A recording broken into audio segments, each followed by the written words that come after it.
Shalom, saudara kasih dalam Tuhan, selamat pagi. Kita bersyukur hari yang baru Tuhan berikan buat kita untuk boleh kita nikmati kembali bersama dengan Tuhan. Bertemu kembali dengan saya dalam channel Sate Kristen. Mari saudara, sebelum kita merenungkan firman Tuhan, kita berdoa terlebih dahulu. Bapa di sorga, kami bersyukur untuk kebaikan-Mu, pemeliharaanmu yang begitu besar dan melimpah bagi setiap kami. Kau telah pimpin sepanjang malam yang bangunkan pagi ini dengan tubuh yang sehat. Terpujilah namamu ya Tuhan. Mari Tuhan berbicaralah kepada setiap kami lewat kebenaran firman-Mu. Dalam nama Tuhan Yesus kami berdoa dan kami mengucap syukur. Amin. Saudara, perenungan kita didasari dari Injil Matius pasal 4 ayat 18-20 dikatakan, dan ketika Yesus sedang berjalan menyusur danau Galilea, ia melihat dua orang bersaudara, yaitu Simon yang disebut Petrus dan Andreas saudaranya. Mereka sedang menebarkan jala di danau sebab mereka penjala ikan. Yesus berkata kepada mereka, "Mari, ikutlah aku, dan kamu akan kujadikan penjala manusia." Lalu mereka pun segera meninggalkan jalannya dan mengikuti Dia. Saudara, tema kita hari ini ialah mengenal lebih dekat pribadi Petrus. Saudara, melalui bacaan yang kita baca ini, pekerjaan Petrus adalah penjala ikan. Dia sangat mahir dalam mencari dan menangkap ikan di danau ataupun di laut. Dan Petrus menjadi murid Tuhan Yesus ketika ia sedang menjala ikan, dan Tuhan mengajaknya untuk menjadi pengikutnya. Dan ketika Tuhan Yesus bertemu dengan Petrus, Tuhan memberikan nama baru kepada Petrus, yaitu Kefas, yang artinya batu karang. Saudara, Petrus lahir di kota Betsaida. Nama ayahnya Yohanes atau Yunus, yang memiliki saudara namanya Andreas. Petrus adalah satu dari 3 murid Tuhan Yesus yang sangat dekat dengan Yesus. Dia selalu diajak oleh Tuhan Yesus kemanapun Tuhan Yesus pergi. Saudara, karakter daripada Petrus ini lumayan kasar. Ia pernah menghunus pedang dan memotong telinga kanan hamba imam besar, yaitu Malkus, yang mencoba menangkap Yesus pada waktu Yesus ditangkap di Taman Getsemani. Selain itu, Petrus juga seorang yang sering gagal dalam pelayanannya dan kehidupannya. Kita mendapati ia pernah hampir tenggelam ketika ia berjalan di atas air. Waktu ia bimbang karena ia takut tenggelam. Dan akhirnya Tuhan menolong dia.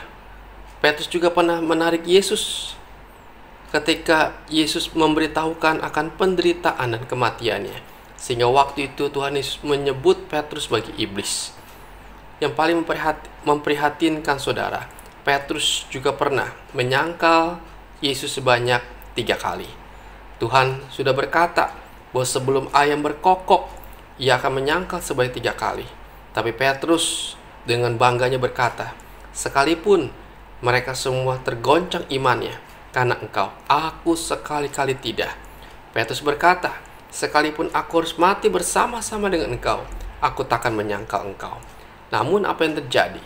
Dalam Matius 26 ayat 69-75, di sana kita mendapati Petrus menyangkal Yesus sebanyak 3 kali. Saudara, setelah penyangkalan itu, Petrus menyesali perbuatannya dan dia meninggalkan akan Yesus dan kembali ke kampung halamannya sebagai penjala ikan. Namun saudara, Tuhan mengasihi Petrus. Tuhan mengampuni Petrus. Dan Tuhan menghampiri Petrus dan bertanya, "Petrus, apakah engkau mengasihi aku?" Sebanyak 3 kali pula. Saudara, kasih dalam Tuhan.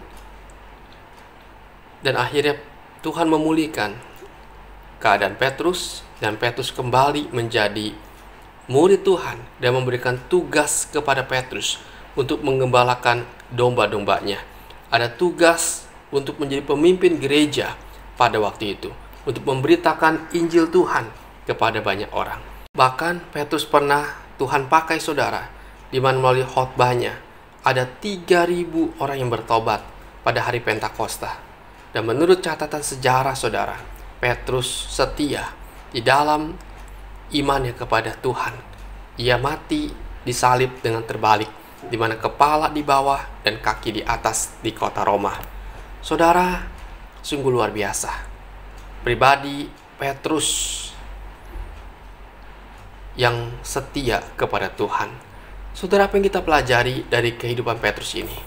Petrus yang mendapati saudara ada seorang yang sederhana, hanya penjala ikan, namun Tuhan mau memakainya dan menjadi muridnya. Petrus juga pernah berbuat salah. Tuhan menegur dia, namun Tuhan menerima dia dan mengampuni ketika dia datang kepada Tuhan. Petrus setia kepada Tuhan sampai dia mati. Saudara, inilah pribadi Petrus, seorang yang setia dalam mengiring Tuhan, seorang yang sederhana namun Tuhan mau pakai menjadi alat di tangan Tuhan. Saudara, mari kita teladani pribadi Petrus ini, seorang rasul yang dalam kesetiaannya memberitakan Injil kepada banyak orang. Seorang rasul yang dengan setia mengabarkan tentang Kristus yang adalah Tuhan. Dia juga seorang sederhana yang mau melayani Tuhan dengan keberadaannya yang terbatas. Saudara, mari kita belajar. Kita orang yang sederhana. Maukah kita mengikut Tuhan di dalam kesetiaan kita, apapun yang terjadi di dalam kehidupan ini? Saudara, Tuhan mau kita juga melayani Tuhan sesuai dengan kemampuan dan kapasitas kita. Saudara, bahkan ketika kita berdosa, datanglah sama Tuhan, sebab Tuhan mengampuni dan menerima kita. Dia akan memulihkan kita. Saudara, kiranya renungan ini boleh memberkati kita sekalian. Amin. Bapa di sorga, terima kasih. Kami bersyukur kepadamu. Kasih-Mu Tuhan begitu besar kepada Petrus. Engkau memakai menjadi alatnya. Engkau melengkapi dirinya dengan kekuatan dan kuasa-Mu. Terima kasih Tuhan. Mampukan kami juga Tuhan, agar hidup kami boleh Tuhan pakai, agar hidup kami boleh berguna bagi kemuliaan dan kerajaan-Mu. Terima kasih Tuhan. Pimpin sepanjang hari ini, kami bawa hidup kami dalam tangan-Mu, biar Tuhan memimpin, menolong, dan menyertai setiap kami. Kami begitu lemah, berikan kami kekuatan. Kami sedang sakit ya Tuhan. Kiranya Engkau menolong kami, yang melawat menyembuhkan kami. Kami sedang sakit COVID-19 Tuhan. Kami sedang diisolasi di rumah. Tuhan tolong kami, biar Engkau memulihkan keadaan kami. Engkau yang menyembuhkan kami, memberikan kami daya tahan tubuh yang baik. Tuhan Yesus, tolonglah. Kami berdoa Tuhan. Kami sedang sakit infeksi di hidung kami. Engkau juga tolong menjamah dan memulihkan sakit penyakit kami ini.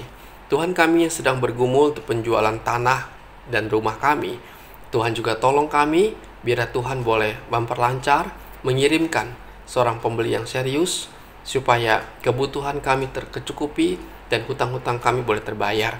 Tuhan tolonglah. Kami Tuhan sedang berdoa, bergumul untuk keturunan. Kami rindu Tuhan seorang anak hadir dalam keluarga kami. Tuhan juga tolong buka jalan buat kami, sehingga Tuhan Engkau memberkati rahim daripada istri kami, sehingga ada seorang anak lahir dan boleh menambah sukacita kami. Tuhan tolonglah. Kami serahkan kepadamu. Tuhan, kami berdoa pada Engkau. Kami sedang menjalani operasi Tuhan karena ada usus buntu.